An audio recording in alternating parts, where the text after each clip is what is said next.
What's going on, guys? Welcome back to the Real Highlights podcast. In Game 4 of the Dallas Mavericks versus Los Angeles Clippers series, Luka had that insane performance. He had 43 points, 17 rebounds, and 13 assists, including that step-back 3 game-winning buzzer beater in Reggie Jackson's face. Really couldn't have played better. Obviously, the Clippers choked that lead. They were down, I think Clippers were up 21, Dallas was down 21. And Kristaps wasn't playing. Luke was on a bum ankle, and he managed to carry them all the way back, which is pretty insane. I was not expecting that. I remember looking at the box score around halftime, and I was like, there's no way they're winning. And then, about 45 minutes later, I look, and it's a close game all of a sudden. It's like, what? Tim Hardaway also played really well. But yeah, I don't know what's going on with Kristaps. He's ruled out for Game 5 as well, and that's really surprising. It can't be knee soreness, because you'd think he'd be able to play through knee soreness. And it's not like he's resting either, because it's the playoffs, Like, if it's the regular season, I would, believe it, that he's just resting. But that doesn't make much sense at all why he's sitting. So, it'd be insane if Dallas can pull this win off. They'd go up 3-2. And Game 5 is probably one of the most important games, because if you win this game, you have 2 chances to win the series. And that gives Kristaps 2 chances to come back. That would be great for Dallas. Another thing is Paul George. He's not playing like playoff P. He's playing more like pandemic P. He seems to be injured at that shoulder. Both of his shoulders have been bothering him in past seasons. His right shoulder actually bothered him in the playoffs last year. If I'm not mistaken, he ended up getting surgery on it. And he played horrible in that Portland series. Obviously, Kawhi Leonard is a better player than Russell Westbrook. And that's why Clippers still have a really good chance to beat Dallas, especially if Kristaps Porzingis is not playing. I think Paul George also did say something in his post-game interview about his shoulder bothering him. But, yeah, he's also not playing great. It's like a fast break, and he goes ISO. If his shoulder's injuring him, he's tried driving more and just cutting to the basket instead of going ISO, step back, contested threes within a bump shoulder. It's just not a great idea, in my opinion. But he's Paul George. He almost beat LeBron in the playoffs. He can do what he wants. He's, MVP candidate. He's great. The Philadelphia 76ers get swept. And, Brett Brown got fired as well, which I was saying from the beginning of the season that he should get fired. Elton Brand has not been fired, and that is super surprising. I think he should get fired. He's just not a good GM. Why would you give a non-all-star 5 years, $170 million? And why would you give a guy like Al Horford a big contract? That's just dumb.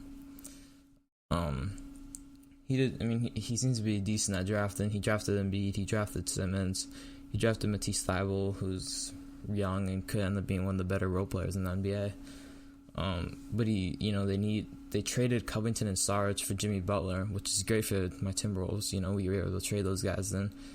We were able to trade those guys and get Culver, Sarge for Phoenix, and we got Culver, who's not very good, but he'll probably be included in a trade package this summer for a guy like Ben Simmons on the Sixers, or a guy like Devin Booker, or we might just keep him as well. He's a really good defender.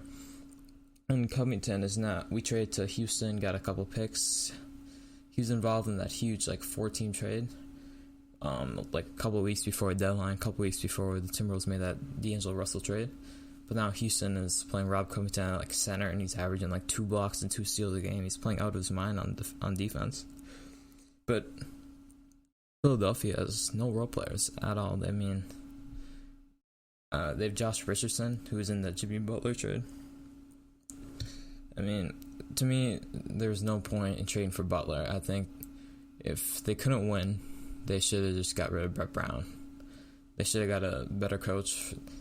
Tyronn Lue is a guy. I know Jimmy Butler, he was on JJ Redick's podcast and was talking about how Brett Brown didn't really enforce anything. He wasn't a very strict coach, which I guess, Butler didn't work on the Timberwolves. I do like Butler though. But it's so surprising that Philly couldn't pull out one game. Even without Simmons, you would think they could get one. But this is another thing. Will Embiid be staying in Philly? Will they just blow up the entire team? I could see them trading Simmons. The Wolves could probably get him cheaper than they usually would. They probably wouldn't have to give up that much because he's injured. He didn't play in the playoffs. He hasn't played great in the past playoffs. He can't shoot. We might be able to just give up like Anthony Edwards and Culver and a couple other guys possibly, which would be great. I prefer Booker, but Simmons is also really interesting. He did play with D'Angelo Russell at Monteverde Academy, which people forget quite a bit. On to the next one. Donovan Mitchell and Jamal Murray both had 50-point games. It's the first time in NBA playoff history that opposing players both have 50-point games. Donovan Mitchell is the third guy in NBA history that have 50-point games in multiple playoff games in the series. The other two guys are Michael Jordan and Allen Iverson. And he has the second most 50-point games in like first 22 playoff games. Or there's something along those lines. I think Jordan, Allen Iverson, and Wilt are the only guys ahead of him. But yeah, more on the Ben Simmons to the Timberwolves would be really interesting. Elton Brand just happened. Embiid and Simmons are not on the trade block. That doesn't mean we couldn't trade for him though. D'Angelo Russell wasn't on the trade block. We still trade for him. Still would be interesting if the Timberwolves trade for him. We have the assets to trade for him. It's just, I don't know. It's interesting what the Timberwolves would look like. We'd have a lot of height. Our transition offense would be insane. Our transition defense would be much better. Our defense would be much better in general. The Miami Heat swept the Indiana Pacers. I kind of thought this was going to happen, especially with Sabonis being out and Oladipo playing horrible. But the Miami Heat are going to face the Bucks, assuming the Bucks can win Game 5 tomorrow. And I could totally see the Heat beating the Bucks. They have Butler, who's, everyone knows Jimmy Butler. He's pretty good. And they have so many shooters. And Kendrick Nunn's back from injury. He played great in that first game. He had like 24 points because Butler didn't play in Game 4, I think. Maybe he did play. Kendrick Nunn had 24. They have Tyler Hero. They have Duncan Robinson. They have Kelly Olynyk. They have Bam Adebayo. They have all of these guys. And Milwaukee has Giannis. Chris Middleton's playing horrible. Bledsoe's playing horrible. They both didn't play good in the last year's playoffs. They shouldn't have traded Brogdon to the Pacers. That was a dumb move. They should have kept Brogdon and got rid of Bledsoe. I don't know why they didn't want to play Brogdon at $20 million. I mean, they're playing Bledsoe $20 million. And Brogdon's Rookie of the Year. I mean, he's really good. Has a chance to be an All-Star. So I could totally see the Miami Heat beating the Bucks, and if they beat the Bucks, they're probably going to play Boston or Toronto. I mean, and I'm guessing Toronto will beat Boston. I think Toronto's a better team, but Boston could beat Toronto, then Boston could beat the Heat, and it could be Lakers-Celtics finals. That'd be awesome. Dennis Schroeder, he is playing out of his mind in recent playoffs. Thunder have tied the series up 2-2, which is great. I am going for the Thunder in this series. I do not like PJ Tucker. I just don't like the Rockets in general. But Dennis Schroeder, I think he had like 25, and then he had 30 in this recent game. Chris Paul playing out of his mind. Chris Paul seems to be playing more natural. In the first two games when Houston won both of those, he seemed to be forcing the ball forcing a lot of shots. He's trying too hard. He seems to have calmed down and just trying to get teammates into the game. Shai Gilgeous-Alexander also hit that shot to send Oklahoma to overtime, that was great. But Dennis Schroeder, I think he's my sixth man of the year. The other two guys are Lou Williams and it might be Montrezl Harrell. I'm not sure. Might be someone else. Montrezl Harrell should not have talked trash to Luka like that in Game 3. Luka came out firing. Portland Trailblazers are now down 3-1. I was hoping they'd beat the Lakers because it'd just make everything interesting. Obviously, they're gonna get 4-1 gentleman's sweep.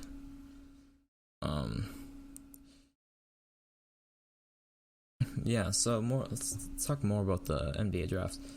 So you have James Wiseman, LaMelo Ball, and Anthony Edwards are your top three guys.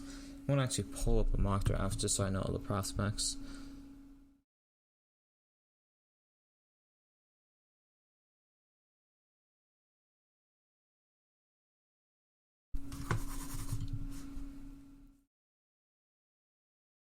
So you have you guys like Obi Toppin. Let's check ESPN so I can see it better. So you have Anthony Edwards, obviously, who's really good. You have LaMelo Ball, and you have James Wiseman. You have Denny Avdia, who didn't get much clock in Israel, but when he did, he played really well. You have Onyeka Okongwu, who played off that LaMelo Ball Chino Hills team, so he's really good. You have Obi Toppin, who went to Dayton, who can shoot, he can dunk. He is older, but he'll fit in on the team. He can play right away. He'll be pretty good right away. I'm guessing he'll have an impact, kind of similar to how Kyle Kuzma is just really good right away. I mean, he's not very good anymore, but he had that strong impact right away for the Lakers.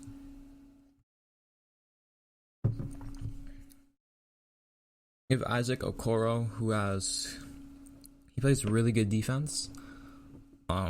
He could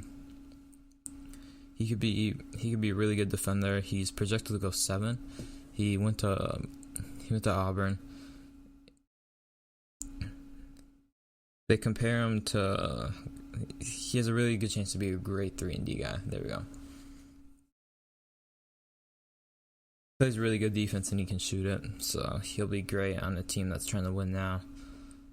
He'll be a really good trade piece also in the future. He could be like a guy like Robert Covington. Tyrese Halliburton from Iowa State. I watched quite a bit of him because I think Iowa State's in the Big Ten. They might not be. I watched a few games of him during the season last year. He's like really tall and lengthy. He can shoot. He can dribble. He's really good in transition from what I saw of him. Keelan Hayes is one of my favorite guys. He's a lefty out of France. He played really good over there. He can dribble, he can shoot, he can do everything you want him to do. I think his defense might be a little suspect, but a lot of rookies have pretty suspect defense. Precious something. He went to Memphis. I like this guy. He's a power forward. He's pretty explosive.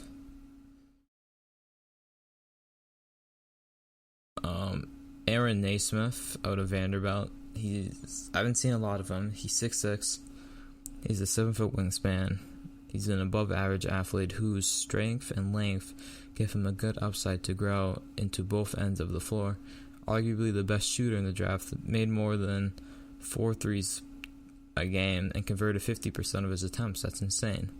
Can hit jumpers in a variety of ways, off movement, screens, pull-ups, and difficult spot-ups with a hand in his face.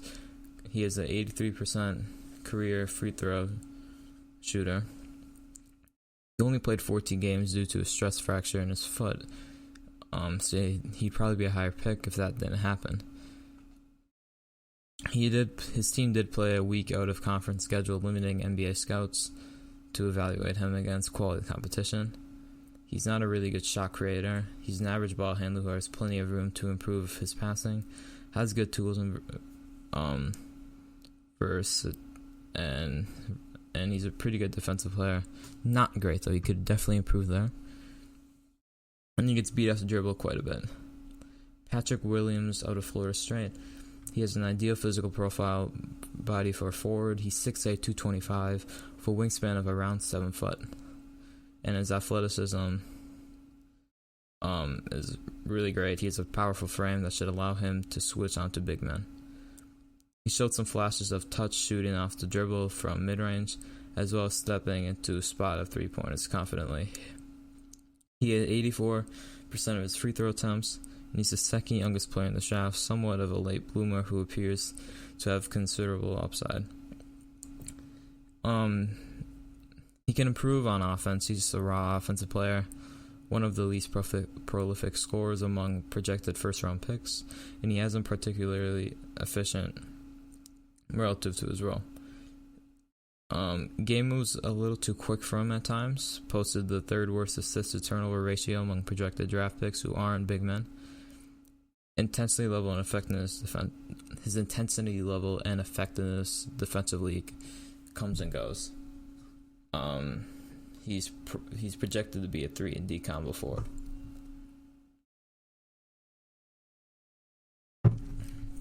Then you have RJ Hampton. who also went to Australia and played for LaMelo. He's a quick, explosive athlete with a nice size for a combo guard. He has grown 3 inches over the past few years and is far from a finished product physically. Plays above the rim with ease and space, explosive first step with the ability to shift gears on a dime, uses Euro steps well on open floor. He's a very versatile offensive game, can play on or off the ball in a pinch, at his best putting pressure on the rim with his speed and transition in the half court. He's pretty streaky, but he is developing a shot and can make a 3 or mid-range pull-up. He holds quite a bit of playmaking potential at his best, and he's at his best in drive and kick situations. His fundamentals need work, but has the tools to defend either backcourt spot in a dime. He has quick feet when fully engaged, and his potential, and he has really good potential. Cole Anthony out of North Carolina, he was injured, so he could be really good.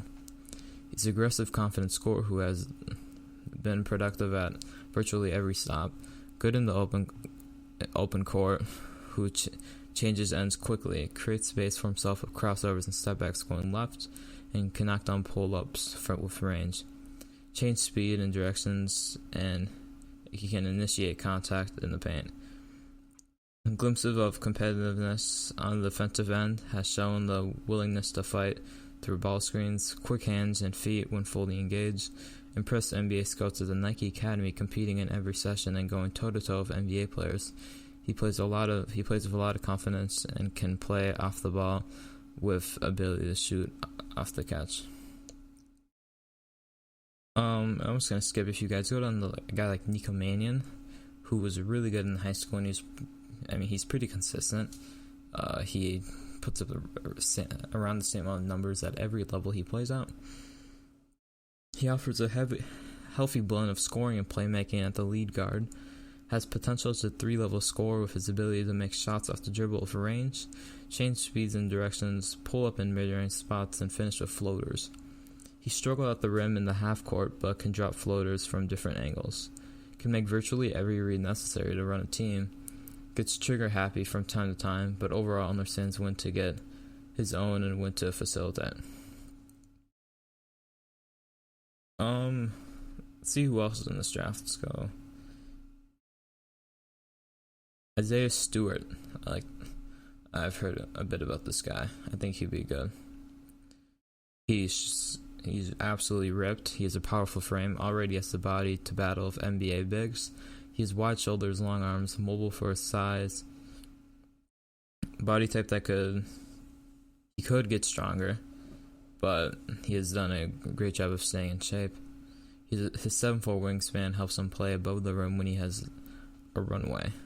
Plays with tremendous intensity, relentless pursuing offensive rebounds. Has the strength to defend the post and clean up the defensive glass as well. And he sets really hard screens. He made 77% of his free throws in college. Should be able to expand his range to 3 in time. Great rotations. Gets great rotations with sound. Overall mechanics, can make basic reads as well. Cassius Winston out of Michigan. He's a senior. He's pretty good. One of the most polished pick-and-roll guards in the draft. Sets up screens really well. Plays at his own pace. Soft touch on lobs. Punishes teams for going under the ball screen. Loves to pull up from 3 in transition. He has a great touch in mid-range spot and comfortable shooting off the catch. He had 43% of his threes on more than 600 attempts. He's a 3-year starter at Michigan State who can help with the NBA team immediately. Vernon Carey Jr., he was a center at Duke who took number 1 right after Zion left. That was pretty questionable. He's a physically imposing paint presence who has done a great job of improving his body and conditioning. Able to catch deep in the paint, powerful athlete, and he's a powerful athlete. Has the makings of an inside-outside game. At his best in the post, likes to drop in basic right shoulder jump hooks. Lives at the free throw line thanks to his strength. Polished footwork. And he has really polished footwork. He should eventually be able to make NBA threes with his feet set. He's an excellent positional rebounder and does a great job of keeping bigs on his back. Trey Jones out of Duke from Minnesota. I guess they don't have anything written about him. But he got ACC Player of the Year. He really good defensive player. He also got ACC Defensive Player of the Year. And Daniel Tura out of the Gophers. Forgot he's going to the draft. He can shoot a bit. He's a really good post player. He could end up being a really good role player in the NBA. Hope you guys enjoyed. Oh, and Tyrell Terry, who's a really good shooter out of Stanford, is also in the draft. Hope you guys enjoyed the podcast. If you did, make sure to rate it 5 stars on Apple Podcasts. The podcast is also on Spotify, Google Podcasts. It's pretty much everywhere. It's about when Amazon podcast comes out, it's going to be on there. Hope you guys enjoyed the podcast, and I'll see you in the next one.